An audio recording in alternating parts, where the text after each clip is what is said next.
So we're going to get started. I'm calling the March 11th Traffic Commission meeting to order. Thank you very much for all joining. We have one or two people who are not present, but we do have a quorum. So we are going to go forward. The first item on the agenda is the minutes of the previous meeting.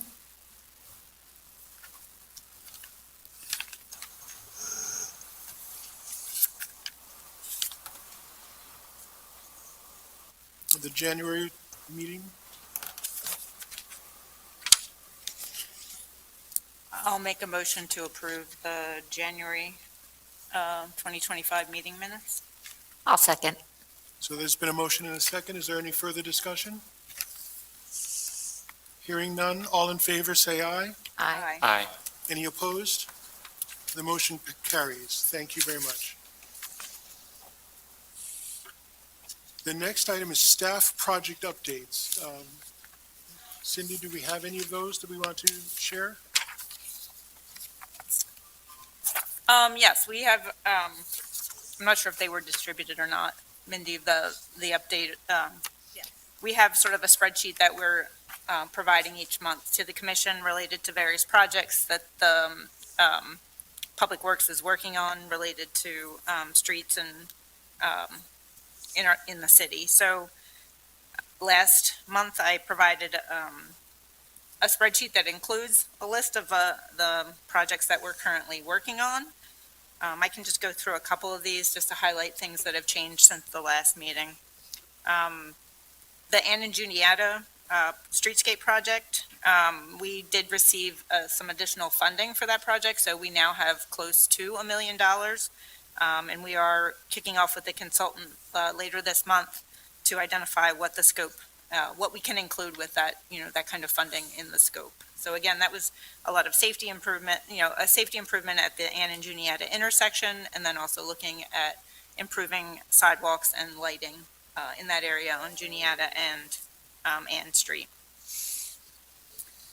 The Manor Street traffic signal project, if we go down halfway through the list there, we are currently under construction for that, and that's replacing traffic signals at New Dole Road, Pearl, and Ruby, and along Manor Street. So we're updating the traffic signals, and that's happening right now.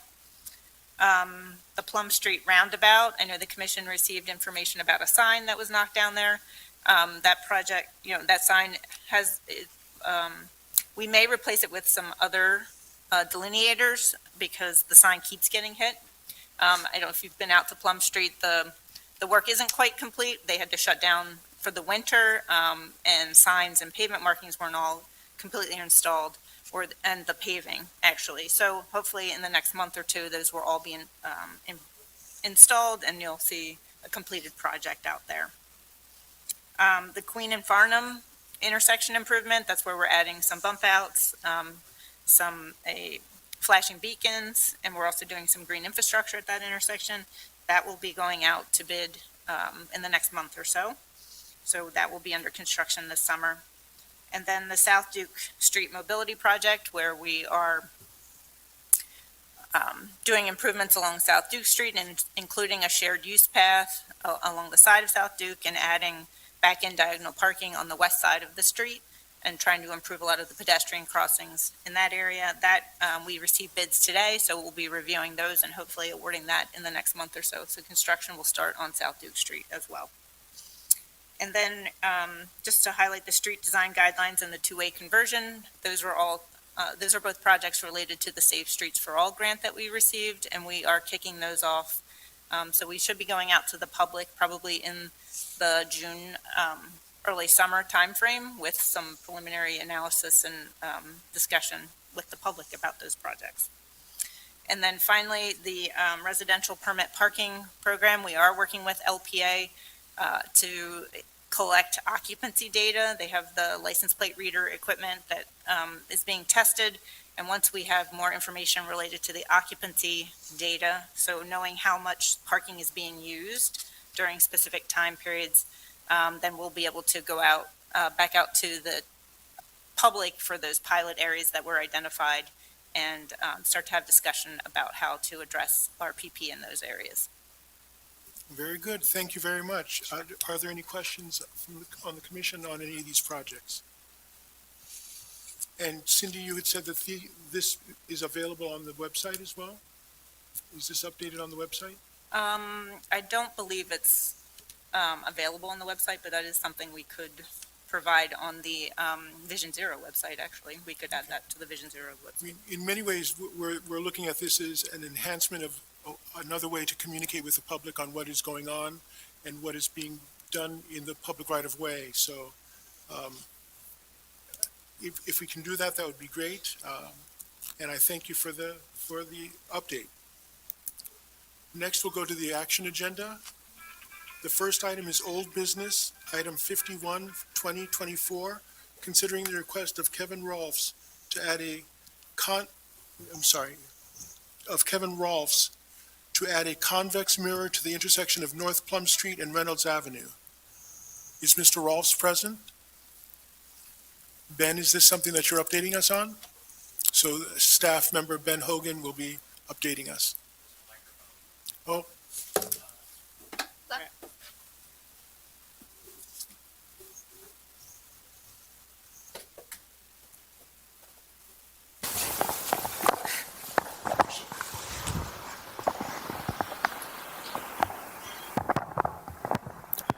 Good afternoon, Commission.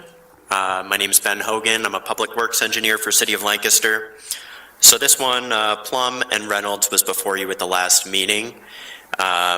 This is looking at, the initial request was for a convex safety mirror to see approaching traffic because of a sight distance issue. We no longer install convex safety mirrors. It's not an approved treatment. So we looked at some parking removal instead to get adequate sight lines at this intersection. Last time we had proposed removing some parking at the intersection, particularly 40 feet on the north side, on the northwest corner, and about 36.5 feet on the southeast corner for adequate visibility. The commission had requested more public outreach. So since the last meeting, we've reached out to residents within a 2-block area radius of this intersection that might travel through or park at the intersection. We sent letters to both property owners and tenants in English and Spanish. I got one response. I provided them with my email, phone number, and an invitation to today's meeting. The one response I did get was a resident that lived about a block away on Marshall Street, and she was with our idea. She wanted to see parking removed to have improved visibility. So I didn't receive any other public comment. Just looking for your action at this time if you feel it's appropriate to implement this restriction. Mindy, are you able to turn this so that we can see the actual intersection? And Sergeant and Philip, you can move up this so that you can see the diagrams close up to you. Very good. Thank you, Mindy. So, Ben, you're proposing where this blue car is, that would be? Yes, we would take parking back to where that existing sign post is right now. It's around 36.5 feet to that existing signpost, about 1.5 parking spaces. And then on the north side of that intersection, we're proposing to take 40 feet for adequate visibility. And we're also considering adding a pedestrian crossing there in the future. There's a ramp on the other side that's already been constructed, so we just need to construct one on this side. And that parking restriction would line up nicely if we chose to move forward with that in the future.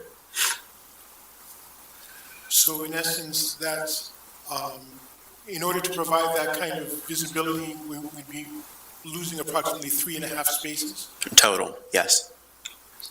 Are there any questions from the commission or further discussion about this item from the commission?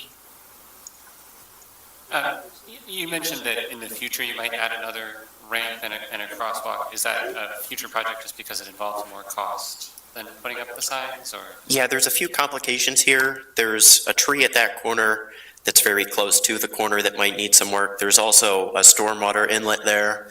Whenever we're adding ramps, we have to consider when we lower the curb, also moving those inlets, so it can add up to be quite a bit of cost.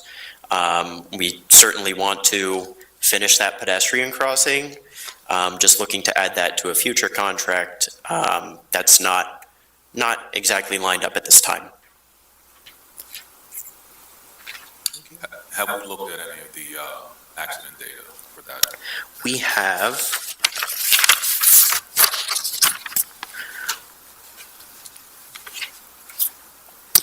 so we looked at reportable crash data over the past 5 years. The 5 available years were 2019 to the end of 2023. There were 2 reportable crashes at the intersection. Both incidents involved vehicles on Reynolds Avenue proceeding without clearance into the intersection. So that kind of supported our initiative to improve sightlines at the intersection. It seems like those incidents could have been resolved by improved sightlines.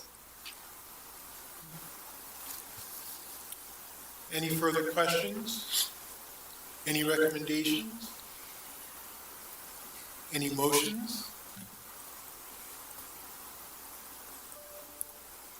Does it, Can I move that we adopt the recommendation to remove the parking spots? yes, you may. All right, I move that we adopt the recommendation to remove the parking spots. There's a motion. Is there a second? Second. A motion and a second. Is there any further discussion?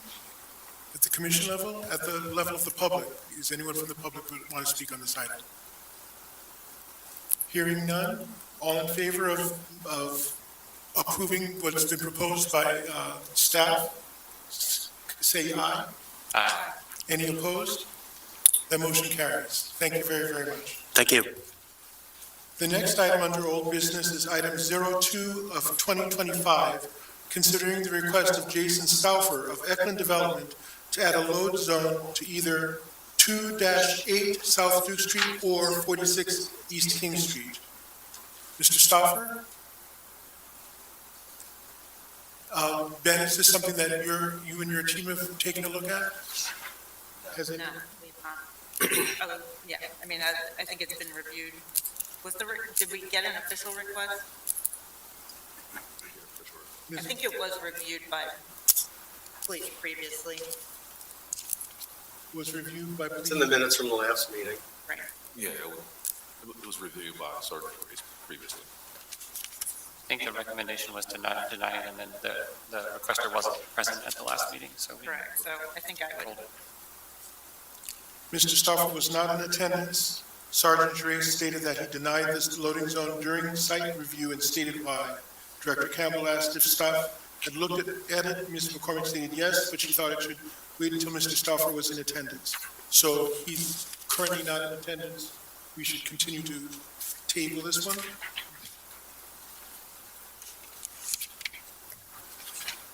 Yeah, I'll make a motion to table. A motion to table Second.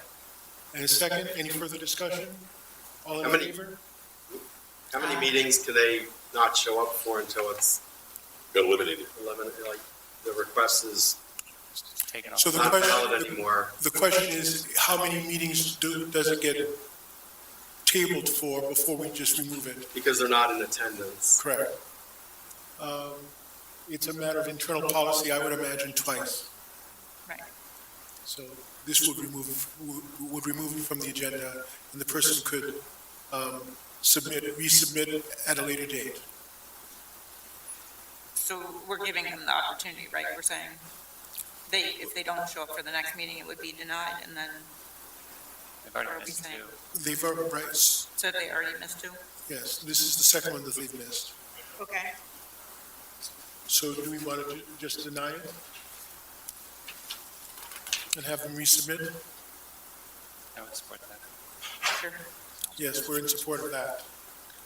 Two no-shows means a denial, and then the person is still free to resubmit, but it does not stay alive and if someone has missed two meetings in a row. So then I would revise my motion to deny the application, 02/2025. So the previous motion has been withdrawn. The new motion is to deny. Is there a second? Second. Denial in a second, a motion and a second. Any further discussion? All in favor? Aye. Any opposed? None opposed? Motion carries. This motion is denied. Okay, now we're into new business. The first item is item 09-2025, considering the request from the Lancaster Marriott at Penn Square to renew the designated parking spaces on East King for hotel use. And the requester is Mr. Josh Novak. Yes. Mr. Novak? Yes. Good afternoon. I'm Josh Novak. I'm the general manager for the Lancaster Marriott and Lancaster County Convention Center. And before you, as the agenda indicated, is the renewal for utilization of the parking spots, designated parking spots there on East King Street, right in front of the hotel and Plow Restaurant. As activity at the Hotel and Convention Center continues to increase, these spots are really imperative to help accommodate arriving guests for both the hotel and events. As you know, if you've been downtown, our driveway is a bit limited, so when there are heavy activity going on there, these spots are very, very important for us to help unload guests and those who are arriving to the facility. It also cuts down tremendously on volume of cars who are coming up Queen Street towards Penn Square, who are in that turning lane waiting to turn into the driveway. So we have been leasing them from the Lancaster Parking Authority, and it continues to be a very important area for us. And it is currently legally a loading zone? Yeah, I mean, yes, I don't know the official designation of it, but we use it for loading and unloading. I saw the no parking, and I didn't. Yeah, the loading zone. it's not used to park. It's for loading and unloading, and we are a 24-hour business, so this happens round the clock. Very good. Are there any questions or further discussion from the commission regarding this request? Anything that we need to be aware of? I guess my question would be, is the 24/7 still necessary, or, because obviously, yeah, during the daytime, there's a lot of businesses along that block. Yeah, the answer I would say is absolutely yes. It's hard to predict, depending on the composition of events or weekends or things that are going on at the hotel, when the heaviest arrivals are. In a lot of cases, many times, we have the entire hotel checking out and the entire hotel checking in, and that can take, throughout the evening. So it's not uncommon for me or anybody, they say 6 or 7, where we would still have 200 to 300 rooms set to still arrive. So it's very hard to predict based on the composition of what's going on throughout the year. And besides the circle in and this loading zone, is there opportunity at the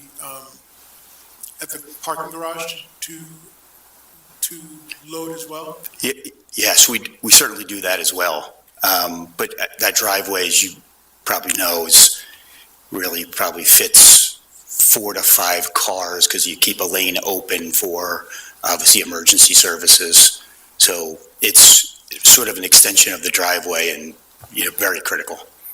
I think your question was from the parking garage, not from the driveway. Right, from the right? parking. No, we do as much as we can, because we don't have valet services. We do direct people to go right to the Penn Square garage if they're checking in. That's just not a reality depending on the amount of luggage, the age of the guests who are arriving. So we do try to do that as much as we can.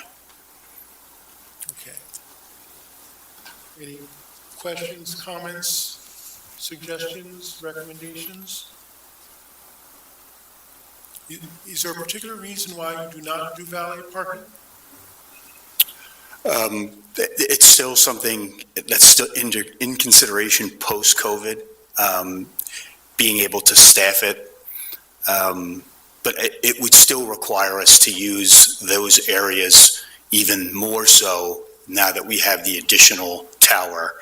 So now that we're 416 rooms, that would be even more queuing for valet services, for sure.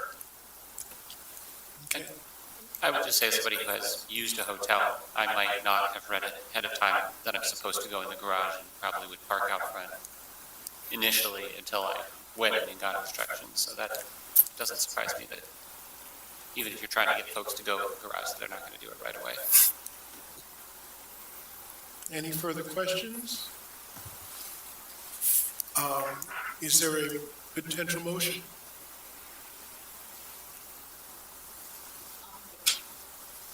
I'll make a motion to approve the request for the Lancaster Marriott Penn Square for renewal of their designated parking space on East King Street for hotel purposes. There's been a motion to approve. Is there a second? I would second. A motion and a second. Is there further discussion at the commission level? I would just like to add that, I believe it was 3 years. Was that the time frame for, Is it 2 or 3? 3 would be fine. I think the stipulation from previous approvals was that this needed to be renewed every 3 years. So I think it would be prudent to add that as well. So we're adding that it's it's valid for 3 years, would require renewal after the third year. So in March 2028. Yes. Any further discussion? Any discussion from the public?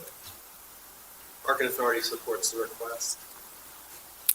I'm sorry? Parking Authority supports the request. Okay. Very good, thank you. Hearing none? Any, all in favor? Aye. Any opposed? The motion carries. Thank you. Very much. The next item under new business is item 10, 2025, considering the request of a load zone at Segros Airport, 358 to 360 North Queen Street. Is, oops. Mr. Segro? Hello, everybody. Hi, how are you? I'm reading the notes here from Sergeant Drace, which I thought he was going to be here tonight. And So, just so people know, Sergeant Drace has retired, and Sergeant Doris Summerall is happily joined us to take his place. well, he looks like a good man to be on this board. Very good. And I originally thought the vote was supposed to be a handicap and 1 loading zone space. And when they did it, they only put in the handicap space. I think it's been made clear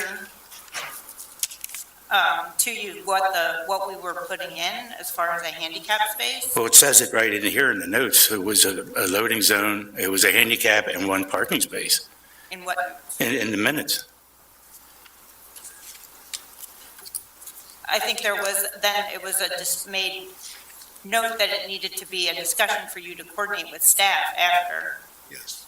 And I think we made it clear it was either a handicap space or a loading zone that we were willing. That's not what I understood, and that's even what I even called Ben about the loading zone.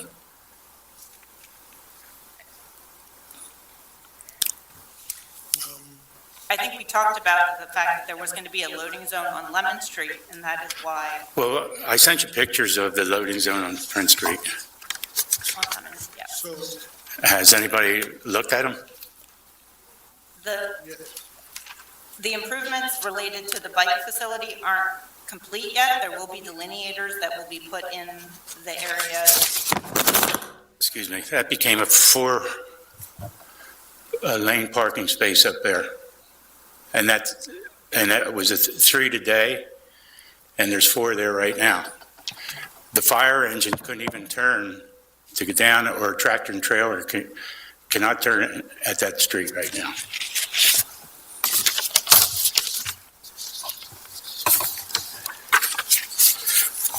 I've had loading zones for 65 years. And all of a sudden, we're not using correctly. The whole block uses it. So the fact that the whole block uses it was not the issue. And I'm paying for it. The- Why was it taken away? And why is our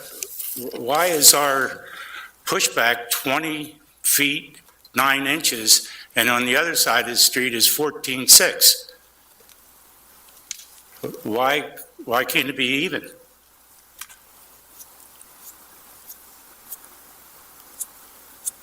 I'm just rereading the minutes.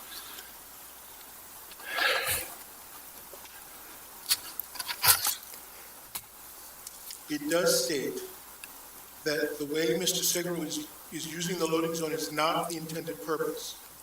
On the application which was shown to the audience, it stated that any vehicle that is in the process of actively loading or unloading of property may utilize the load zones. Sergeant Gray stated that this is not how Mr. Segro is using the load zone.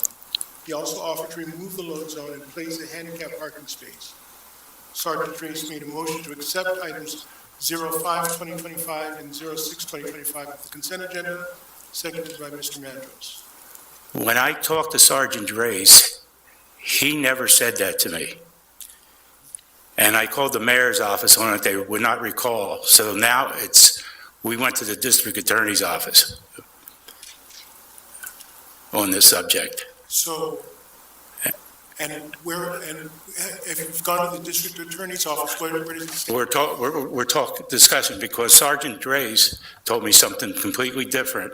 He said it was not up to him, and he came out and spoke against me here when this all happened. So, I don't know why, after 41 years, nobody on the block ever complained, and all of a sudden, there was a person complaining. I'm not complaining about loading zones that are 24/7, 7 days a week. I'm not asking for something like that, which there are in the city. I'm not asking for a loading zone in front of the liquor control store, which they load from the side. So it's all retail. right, So if somebody loses our loading zone, which I pay for, and goes to Lancaster Pickle Company, that's not good. If you can't get a parking space on the block, if they can't use a meter. so these loading zones are not, please correct me if I'm wrong, the loading zones are not for handicap parking, No, we have one of those. right? And that was, So we corrected that last time by adding a handicap space. so I guess here's my challenge. I'm looking at what was in the minutes, and it seems to coincide with my recollection of what was discussed. And then you've gone outside to get a different reading, is that what I'm understanding? No, I thought, just as the minutes, I thought it was instead of 2 spaces, it got reduced to a handicap space and a loading zone space. If I remember the last meeting correctly, I think that ultimately the request was withdrawn at the meeting. And then it looks like in the interim, there's been a new request that was handled administratively for a handicap parking spot, which has been installed. And then another request for a load zone.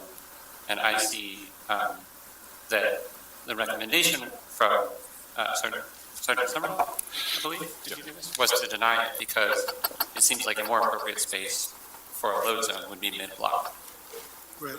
So you're putting the loading zone that people use on Lemon Street, so when the purveyors that go to the Belvedere, they have to cross 2 intersections now. Well, it's to be put in a location that tries to serve as many businesses as possible. There's no business on Lemon Street. There's a lady that does hair, and there's a store. That's the only businesses on Lemon Street. So the recommendation is not for Lemon Street. The recommendation is to move the loading zone south on Queen Street. It's to move it, South. Can you pull up the picture? no, south would be, yes, I guess if you want to call it south, yeah. So there is even another loading zone space at Lemon and Duke which is not even used anymore. That's used for going to the funerals and the dentist offices and places like that. That's not loading and unloading either. So you have 4 car parking spaces on Lemon Street that has no businesses.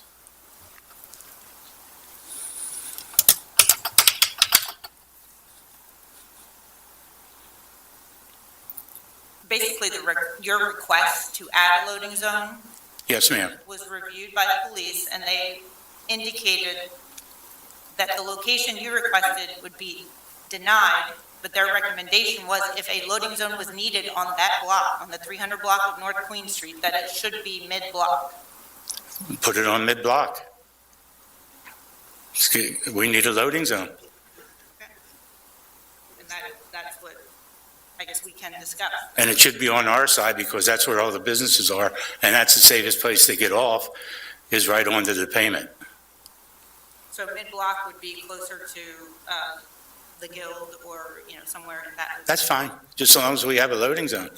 We have Airbnbs, we got antique shops, we got pickle shops, we got nail salons. They all get shipments.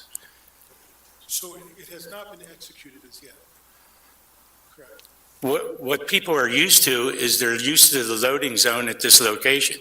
That's why I said it'd be more convenient, and I'd be willing to pay for it.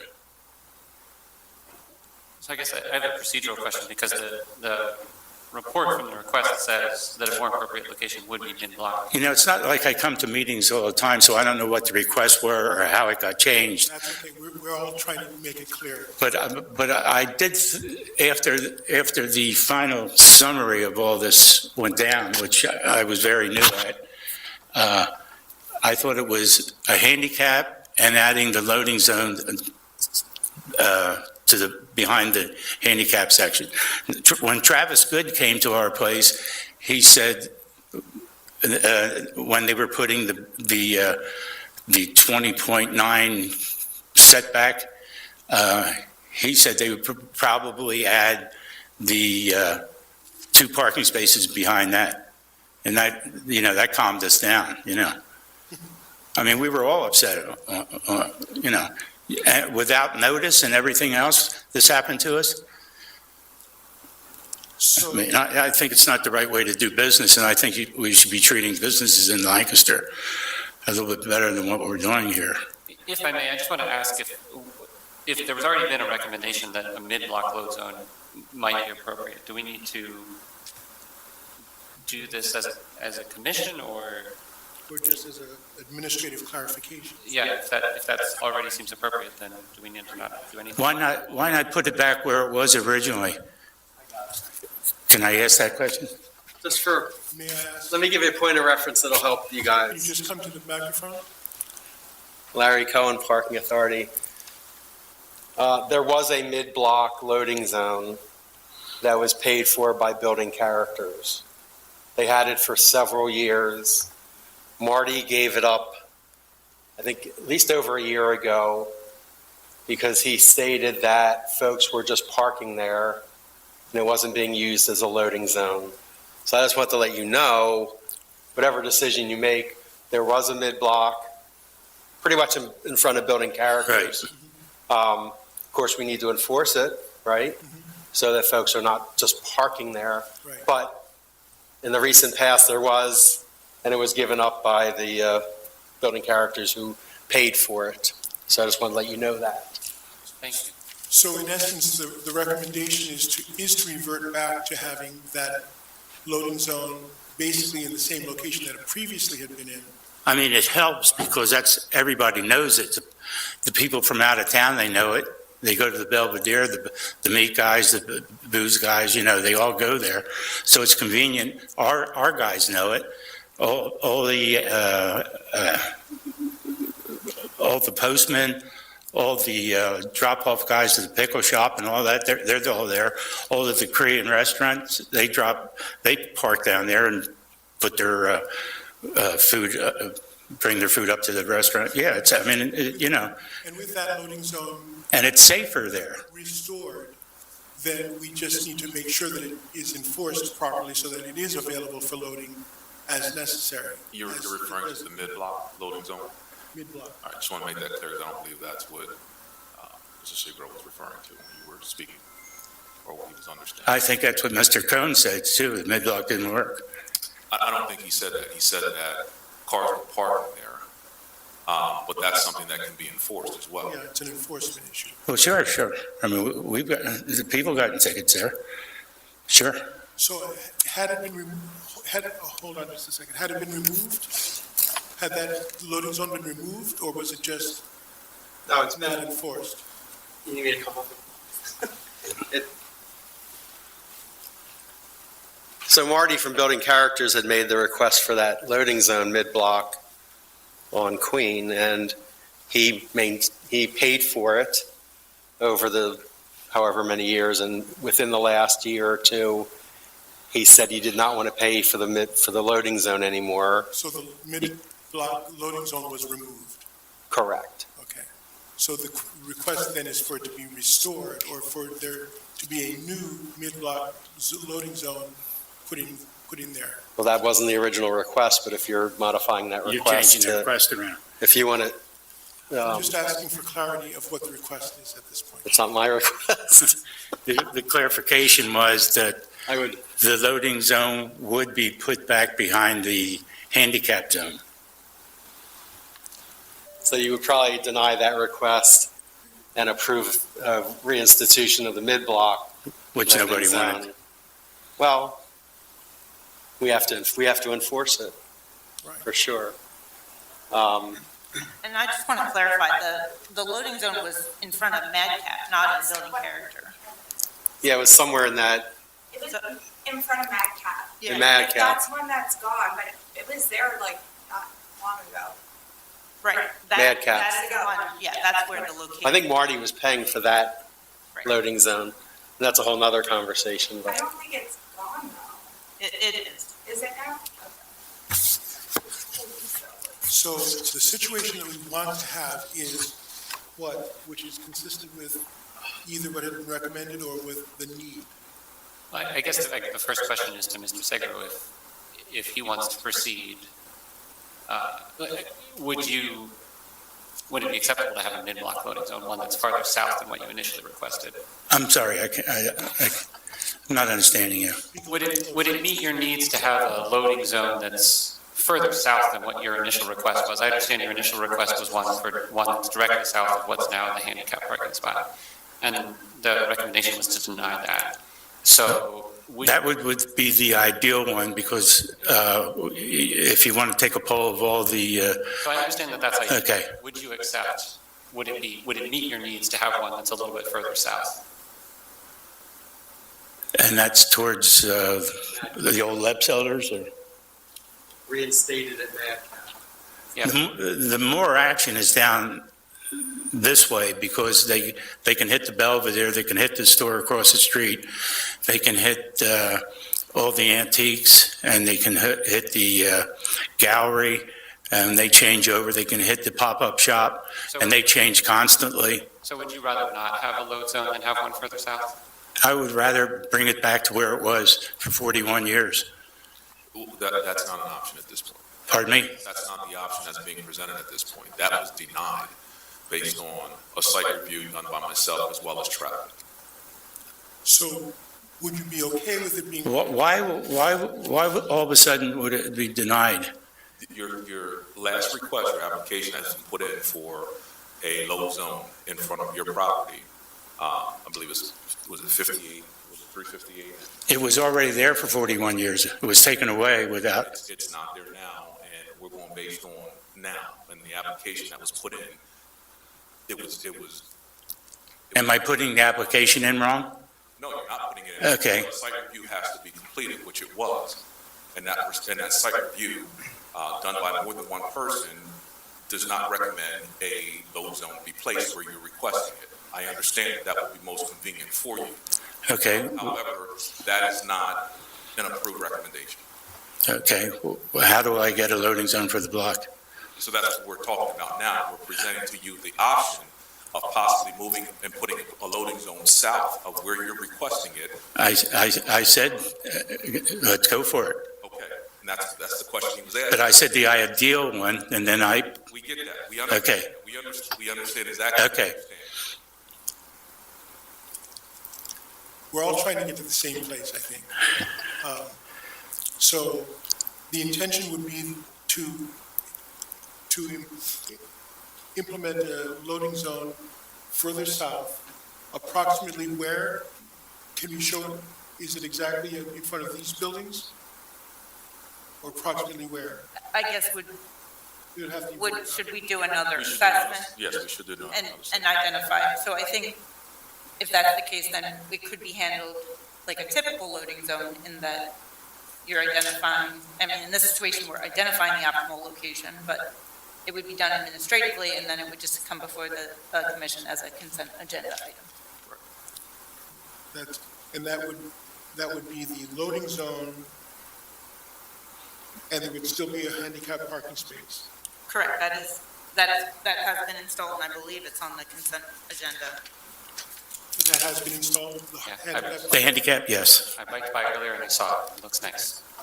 Pardon me? I biked by earlier and I saw the handicap spot. It looks nice. So you did the right thing by requesting clarification and confirmation. And although it's not exactly where you had hoped for it to be, what we're about to act on is likely getting you, I shouldn't presume the vote, but is there any further discussion? I don't know. Please tell me what just happened. Go over it one more time and what's going to happen. So it's a report, another report will be done to confirm that Site review. site review will be done to confirm that it's appropriate for it to be in that location or in the proposed closer to mid-block location. Okay. And can I just confirm that another request doesn't need to be made? Is that right? We'll just handle it as the same I was request. about, that's okay. That with that report, with confirmation, it would be done administratively and would be under the consent actions next time as work that will have been done. So when the approvals are made administratively, it doesn't need to come before the commission. Staff just does that. So in this case, it's police and our traffic unit will review it and identify the best location, and then they can have it installed based on their recommendation, and then it just comes to us sort of post, after it's been installed for a formal approval, so that it's documented in the books, basically. Well, the communications between the traffic commission and the individual, there's no emails going back and forth. You can't get anybody to talk to you. I got Ben accidentally. He picked the phone up accidentally to call out, and I was on the line. I had to tell him that his mailbox was full. He said, there's no way to, I appreciated that. and he said, there's no way to tell. So if you call the mayor's office, their mailbox is full. Sergeant Drace always answered whenever you called. He was always on the ball there. But, other places are not. But I still want an answer on the setback of 20.9 to the other setback on the other side of 14.6. Why the difference? Can somebody answer that question here? Well, 20 feet from a crosswalk is what is allowed, or what is required by law. So we can look at the other side. I'm not sure why it's not 20 feet, but we can look at that to see. But why is neither block from this block, there's no setbacks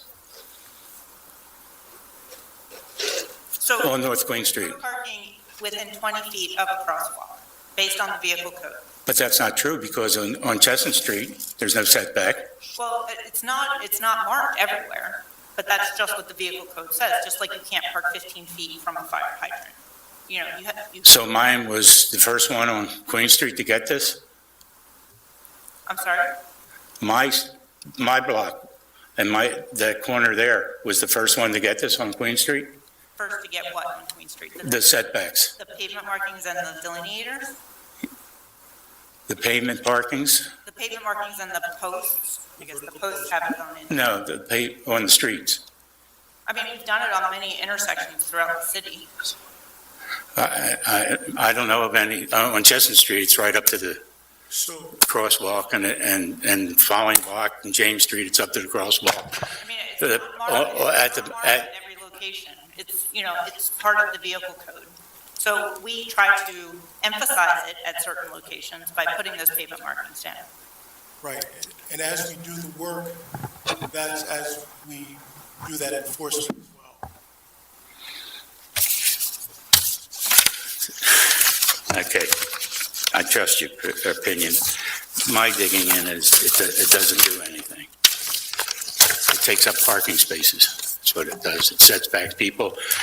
Now you have, on Lemon Street, you still have 2 loading zones on Lemon Street at 2 different locations with no businesses. Does that, what happens there? Does that make sense? So, What locations are those? The one at Smiley's Deli, Well, that's a business. that's a loading zone. and it's a business. Pardon me? You had said that there were loading zones where there were no businesses. Yeah, it's no business there. It's closed, been closed for 2 years. Okay, what's the second location? And the second one is at the apartment building right across the street where I'm at. They have a loading zone in the back, in the garage. You go in the garage and you load all your furniture up and it goes up the elevator. Why is there 2 there? There's only a corner store and a hair salon there. And she only has 1 appointment a day, and her customer's like $3,000 a day. So Sergeant, are you going to take a look to see what the situation is for those? Yeah, we can take a look at it. I mean, if you saw the pictures that I put up there, you can see what's happening to that loading zone. I mean, you have people sleeping on the ground, Mr. Sigler, that's fine. I took notes, okay? Okay. Look at those, but I believe we're here to solve your problem this evening. Okay, And I believe that's what we've. okay, thank you very much. Thank you for your time. So, we have we haven't yet created a motion to have the report, I'm sorry, I don't think we need, I think we can just administrative. say that this will be dealt with administratively, yes, and we don't need to take action. And it will be consistent with the loading zone somewhere in mid-block, depending on what the report indicates, as well as confirmation of the handicap space, which I believe has already been installed. Okay. Mindy, do you have all that? Very good. Thank you very much, Mrs. Fairgross. Thank you very much. Very kind. Thank you. So, under this where it says, consider the request of the load zone, this is a moot request, because it will be dealt with administratively. The next item then is item 11-2025, consider the request of Martin Keene to restrict parking on Abraham Polite Street, Abraham Polite Senior Avenue and Cemetery Avenue. Now, yes, Good afternoon. Have you received the packet of information that I gave to Mindy Gable? yes, I have. It's extensive. Have you all read it? I've read much of it, and what I'm finding, though, is that it may be, again, this may be a situation that we, as a traffic commission, don't have jurisdiction because it is not part of the public right-of-way, Because it's not what? part of the public right-of-way. Well, actually it is, and that's what I'm trying to do with that, is show that it is a public street, and it has gone back and forth over 50 years that I've been involved with it, that is private or public. And I don't understand what the city's problem is with it. If it's not a public street, then really no street in the city of Lancaster is public. No, most of the streets in the city of Lancaster are public, but this one, for a variety of reasons, including some of the information that you had submitted, is indicated to not be a public street. And we would not be able to act on it until or unless it is designated a public street. So it's not that we won't do yea or nay, it's that we're not the right entity to which you appeal to make sure that it is mapped as a public street. So who do I go to? The city has threatened to take us to court, and I said, fine, take us to court, because I know we'll win, because it has to be a city street, because it's the Hamilton lots. If it's not a city street, then streets such as Christian, Cherry, Mifflin, those cannot be city streets then, because they fall all under the same jurisdiction. The original layout of the streets before Pennsylvania was even a state. I mean, that became a public street in 1752.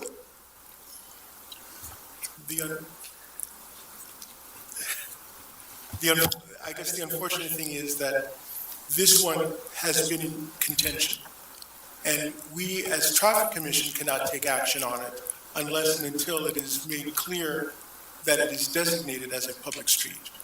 So I'm not in a position to argue. Okay. Well, If there's proof that can be presented with a survey and certification that it is so designated, then we can act. But right now, what you're making is, you're trying to make the case, and we're not the entity that adjudicates that type of a case. Well, okay, when I was talking with the city's counsel for this, Neil Albert, they agreed it was a city street. Their only contention was the width of the street, the city at that point in time. That was their only contention. And they have not passed that on to you? Or no one seems to know that? I will say that it was not documented that it was a city street. That was an opinion, not a set. Well then, over the summer, why did the city patch some of the potholes? It may have been a mistake. No, they've done it for years. I think it's been a question of whether it's public or private, and the documentation that you provided from the former mayor and public works director that it was private is what the city is going with, because that's the last correspondence that was provided to you related to the status of the street. So knowing that the people, current DPW employees were not aware of that correspondence, and once we became aware, now we are treating it as a private street until it is proven otherwise. And there are a number of those throughout the city that are either private or shared alleys. Okay, it'll tie up the traffic some of the times then, because we have to unload tractor trailers. I mean, we've been operating there for next year will be our 100th year of operating there. So it'll just tie up the traffic when we have to unload tractor What I trailers. would suggest is either through your solicitor or ours, seek the remedy. How do you get it designated one way or the other? If it becomes a public street, then we can talk about parking and how and where parking can or cannot be restricted. But if it is not public, we cannot, or if it is not clear, we cannot say yea or nay. Okay, Very, very sorry about that. Yeah.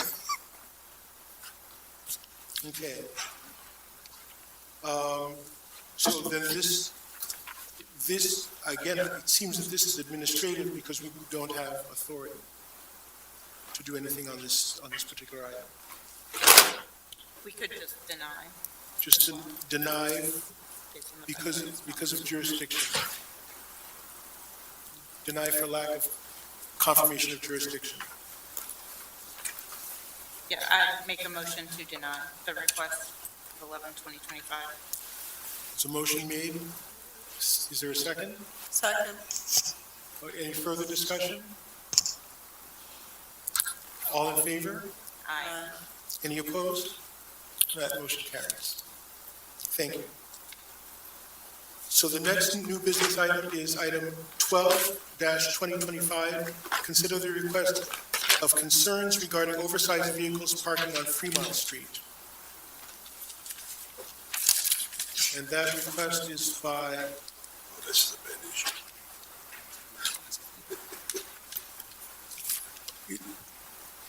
Is this one, Ben, one that you had looked at? No, I think Sergeant Summerall can provide. Sergeant? Yeah. Can you speak on this one? Yes, I can. So this came in a couple different ways, but nevertheless, we did, as the police department, take a look at this. The vehicles are tow trucks.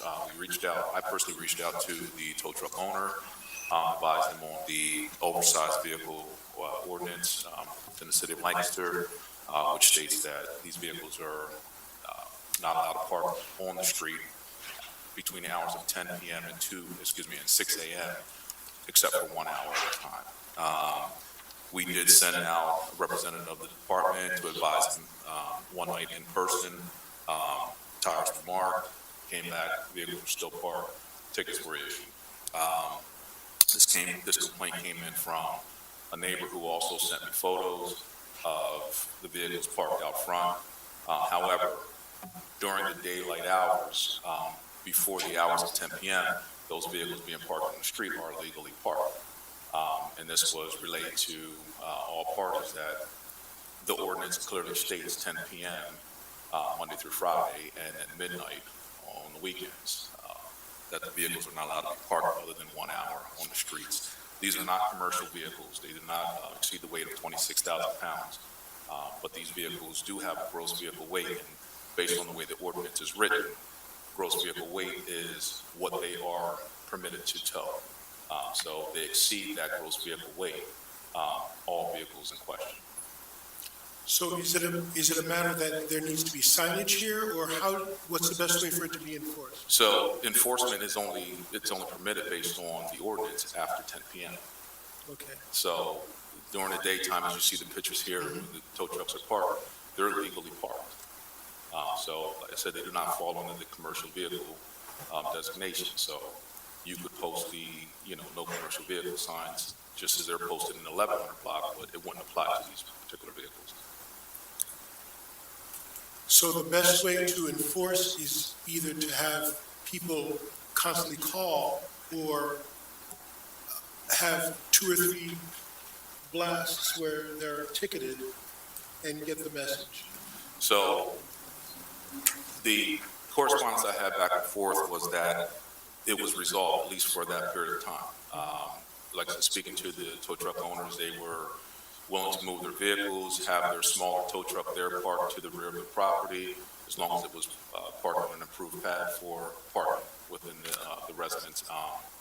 So at this point in time, I hadn't heard anything else from the person who had initially lodged a complaint. It would take some follow-up to see whether they're still having an issue, but again, it's happening at night. That's the time that we can actually, bring any sort of enforcement. And quite frankly, people just aren't up in the middle of the night looking out their window to see if there's a tow truck parked there. Councilmember, you had brought part of this to our attention. I think you had reached out to see if there were residents who were willing to come and speak. Yes, but I didn't, I would have to, schedule for her to come in to speak, because she does work. So she's not able to come around this time, but she did bring it to my attention. And the elderlies that are living on the opposite direction that the neighbor question was, they're elderly, and they had to get 2 garages in order to avoid the constant trying to get parking because those tow trucks are there. But it seems like it's more like it's an enforcement issue, which means that, and please correct me if this is not the appropriate strategy, that in the short term, since they are not illegally parked during the day, when they are illegally parked, one needs to call for them to be ticketed. Okay. And hopefully that gets the message across that they're not to be parking there when they're not supposed to be parking there. Correct. I would say that would be our only course of action at this point in time, outside of, a new ordinance being rewritten. And if there were a new ordinance rewritten, it would have to address this kind of a situation in several other locations. We would have to talk about the category of truck. We would have to It would have to be establish citywide. a different threshold of weight category, which I don't believe we have that separate weight category at this time. So it's a matter of enforcement. Do you have a sense of clarity of what kind of enforcement? Well, if they have it parked there when the majority of the community that comes home from work, then they do have to move it in order for them to have the space there to park. So I would say they'd have to move it out of the area in order for them to have access to parking. Yes, that's not something we can enforce because they're legally parked at that point in time. Like I said, it's. Well, isn't the size, I mean, I know that there's a certain weight and size that they're not supposed to be parked there. So the oversized, again, the way the ordinance is written, the overweight and oversized, it is about the weight. It's not the overall dimension of the vehicle, it's the weight of the vehicle. These vehicles are not blocking any sight lines, parked near a stop sign or anything like that, causing a hazard or preventing people from seeing signage. They're just parked. And I know it's inconvenient and it's not courteous, but again, it's not illegal either. I will let her know then. And we'll see if there's something else additional we can do to make changes. I think part of it may be having clarity in the immediate neighborhood of what to do and when these vehicles are allowed, when they're not allowed, so that one gets into the right rhythm, but also enforcing the trucks not being there when they're not supposed to be there, so that there's greater flexibility in terms of parking availability. And that information, again, was provided. I'm just curious as to how recent this complaint has kind of come to your attention, just because like I said, we did put a decent amount of effort into resolving this problem. I think she said that she had forwarded to Mr. Campbell a year ago, but, so this is a continual. Okay, because like I said, I spoke to her in January. Of this year? Of this year. So it's within the last 8 weeks. And Okay. like I said, I don't have the dates on when we issued tickets, but we did issue tickets on all of the tow trucks, Okay. which the vehicle owner called me, upset about it, obviously, responded to the station, spoke to the desk sergeant, Sergeant Hunziker also spoke to the tow truck owner, because they are one of our approved towers, and advised them on what the ordinance is and what the expectation was. So I don't mind following up with her to see if the problem still is persisting or if it has been resolved. That would be great. if- That would be great. And maybe letting her know that they were ticketed, so because maybe she feels like nobody has been listening to her. Well, she was aware, because I know then there was, the call came back about one of her vehicles, which was legally parked as well. So it just became a back and forth between, neighbors at that point in time. But like I said, we did our best to try to handle the situation at that point in time based on the parameters that we're able to function in. Okay. So it would be greatly appreciated if you can follow up with her to see if that situation has changed. Now that the weather is changing, it may be something that needs to be repeated in order to reinforce to people that they shouldn't be parking here. Yes. When they're not allowed to be parking there. But get into the right rhythm of it. Correct. Thank you. So is there any further action to be taken on that particular item? Not at this time. It's administratively addressed, hold on a second. Here it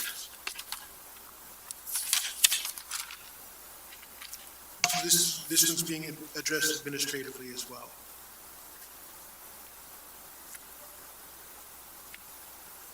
No action is necessary. So that completes our new business action agenda. The next is the consent agenda. And traditionally, what we've done is looked at each of these items, and there's one, item 13-2025, signs having been tentatively approved or installed. Item 14-2025, following signs have been removed. Item 15-2025, conditional temporary parking permits have been issued by LPA. And item 16-2025, conditional temporary parking permits have been asked for continuance. We often either take them individually or as a group, as a single motion, unless there's, and to my recollection, there has not been a challenge for any of the addresses listed. So I'm either waiting for a motion for one of them or a motion for all. I'll motion for all.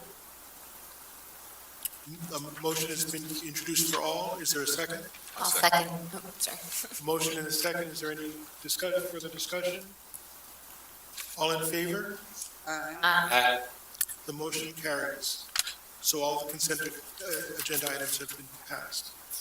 Is there any additional business that needs to come before the commission?